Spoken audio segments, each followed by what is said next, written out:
বলার তো কোনো শেষ নাই।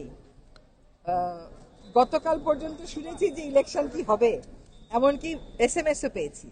ফলে সব চ্যালেঞ্জ, সব অনর্থক বিতর্ক, সব অনর্থক প্রচারণা পিছনে ফেলে আজকে আমরা ভোটের দিনে চলে এসেছি।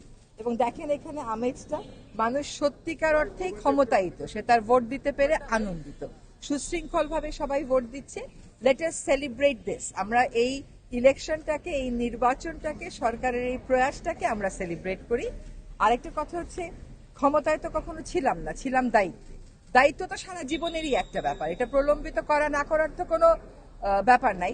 আগে বেলার প্রধান নির্বাহী হিসাবে পরিবেশ করেছি, এখন উপদেষ্টা হিসাবে পরিবেশ করেছি, আবার যখন চলে যাব বেলার থেকেই পরিবেশের কাজ করবো। ফলে ওইগুলো হচ্ছে, দেশটা একটা নেতিবাচকতা সন্দেহের ভিত্তিতে এত বছর এগিয়েছে, তো ওইটাই রয়ে গেছে মানুষের মনে।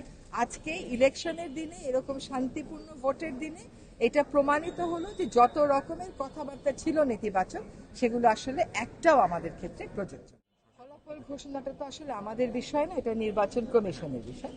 এবং গতকাল নির্বাচন কমিশন সকাল 11টা থেকে 12:30 পর্যন্ত এই নানান প্রশ্নের উত্তর দিয়েছে, এবং তারা বলেছেন কোনোভাবেই আগামীকাল, তারা বলেছেন সকাল 10টা 11টা, ধরে নিলাম না হয় আগামীকাল দুপুর 12টা, এর বেশি তো যাওয়ার আর কোনো সুযোগ নেই।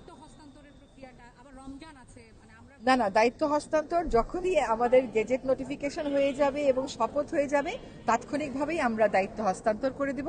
আর এখনো পর্যন্ত আমরা দায়িত্বে আছি, কারণ প্রতিদিনই তো রাষ্ট্রের কিছু না কিছু কাজ থাকে। আপনি একটা বাসাতেও তো প্রতিদিন কিছু না কিছু কাজ থাকে। ফলে দায়িত্বে আছি আমরা এখনো, যেই মুহূর্তে শপথ হয়ে যাবে সেই মুহূর্ত থেকে আমরা আর দায়িত্ব নিই।